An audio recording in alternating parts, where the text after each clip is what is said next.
Salam sejahtera bagi kita semua. Yahoo! Perkenalkan, nama saya Pistis Laia SPD. Saya adalah seorang guru yang mengampu mata pelajaran matematika yang saat ini mengabdi di SMP Negeri 2 Toma yang berada tepat di Desa Hilina Meniha, Kecamatan Toma, Kabupaten Nia Selatan. Berikut adalah perjalanan dan perjuangan saya dalam mendedikasikan diri sebagai seorang pendidik di SMP Negeri 2 Toma. Kisah perjalanan tersebut saya tuangkan dalam video berikut.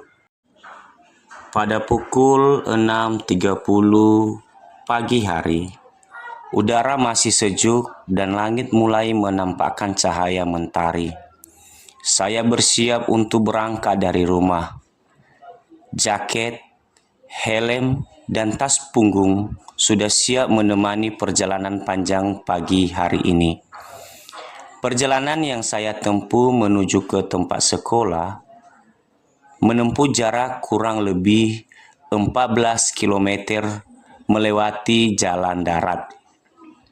Suara mesin motor berpadu dengan nyanyian alam mengiringi langkah pagi menuju sekolah. SMP Negeri 2 Toma beralamat di Desa Hilina Meniha, Kecamatan Toma, Kabupaten Nia Selatan, Provinsi Sumatera Utara. SMP Negeri 2 Toma berada di atas bukit yang jaraknya kurang lebih 50 meter dari jalan raya dengan kondisi jalan yang sudah mulai rusak. Dan saat memasuki lingkungan sekolah, para pengendara sepeda motor perlu berhati-hati, baik para siswa-siswi maupun bapak ibu guru, untuk menghindari hal-hal yang tidak diinginkan, seperti kecelakaan. SMP Negeri 2 Toma memiliki tenaga pendidik yaitu sebanyak 18 orang guru, 1 kepala sekolah, dan 1 tenaga kependidikan. Mereka selalu bekerja sama, berbagi peran dan tanggung jawab dalam mengajar berbagai mata pelajaran sekaligus mendampingi siswa pada kegiatan belajar sehari-hari. SMP Negeri 2 Toma memiliki siswa berjumlah 113 orang dengan 6 rombel dan sarana prasarana sekolah masih terbatas. Dalam kurikulum Merdeka, pembelajaran dikatakan berkualitas jika dapat memberikan pengalaman belajar yang bermakna, kontekstual, dan berpusat pada kebutuhan murid. Menjadi seorang pendidik bukan sekedar profesi, melainkan merupakan panggilan jiwa. Adapun tantangan yang saya temukan saat saya menerapkan pembelajaran di kelas pada topik menemukan rumus luas tabung yaitu 1.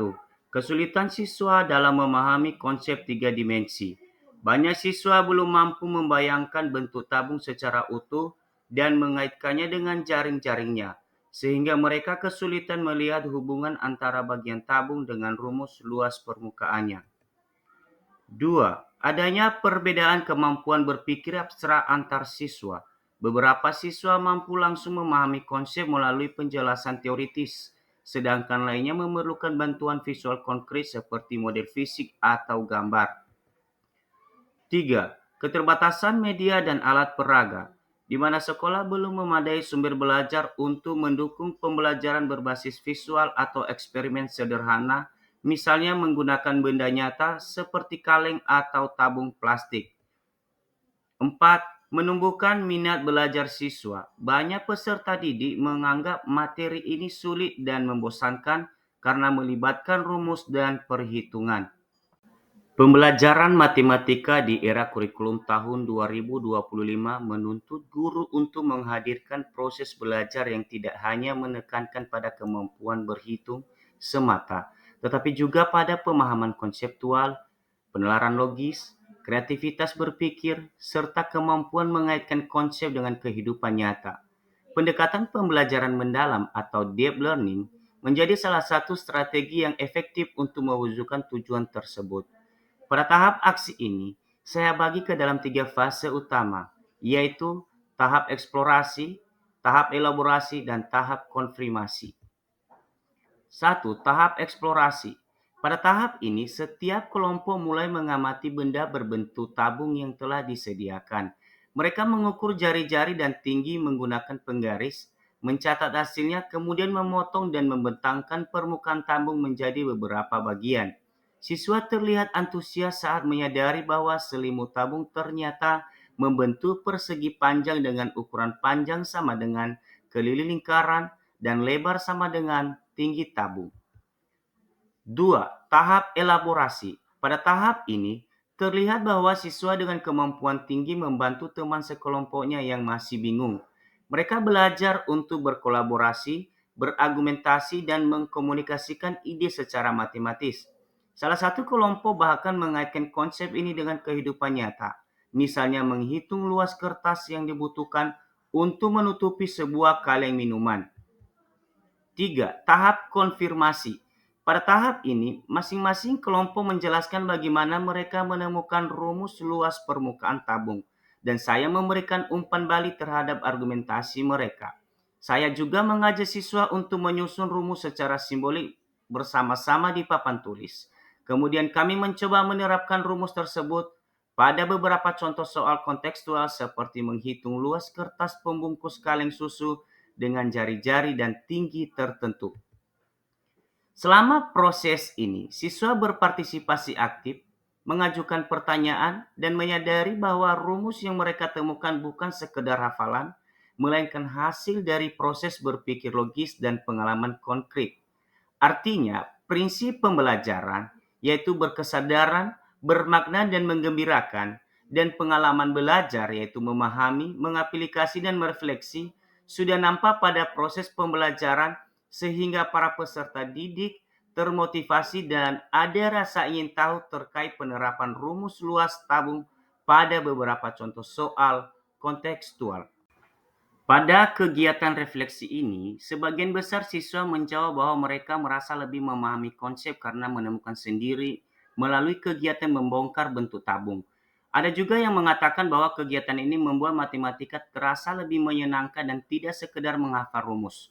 Selain itu, memberikan pelajaran bahwa pembelajaran mendalam membutuhkan waktu dan kesabaran, tetapi hasilnya jauh lebih bermakna. Siswa menjadi lebih percaya diri, aktif bertanya, dan mampu menjelaskan konsep dengan kata-kata mereka sendiri. Adapun dimensi profil lulusan yang ditemukan pada kegiatan pembelajaran ini yaitu 1. Penalaran kritis, di mana siswa menganalisis bentuk tabung dan menyusun sendiri hubungan antar unsur geometrinya. 2. Kreativitas, di mana siswa menemukan berbagai cara untuk membentangkan tabung dan menghitung luasnya. 3. Kolaborasi, di mana mereka bekerja dalam kelompok, saling mendukung dan menghargai pendapat. 4. Komunikasi, mereka mampu mengungkapkan ide matematis secara lisan dan tulisan. Perkenalkan, nama saya Agnes Telombanua, SPD, Kepala Sekolah SMP Negeri 2 Toma. Saya mendukung Pistis Laia SPD mengikuti apresiasi GTK Hebat 2025. Menurut saya, dia sudah melakukan praktik baik di dalam kelas terkait pembelajaran mendalam di dalam kelas di SMP Negeri 2 Toma pada mata pelajaran matematika. Terima kasih, Yahoo. Saya Dr. Nurhayati Telombanua, SPD MN, Kepala Dinas Pendidikan Kabupaten Nia Selatan, mendukung Bapak Pistis Laia mengikuti apresiasi GTK Hebat 2025. Menurut pengamatan saya, dia sudah melakukan praktik baik dengan konten karya. Pembelajaran mendalam di sekolahnya dan di Kabupaten Nia Selatan pada umumnya. Sukses selalu, guru hebat. Terima kasih.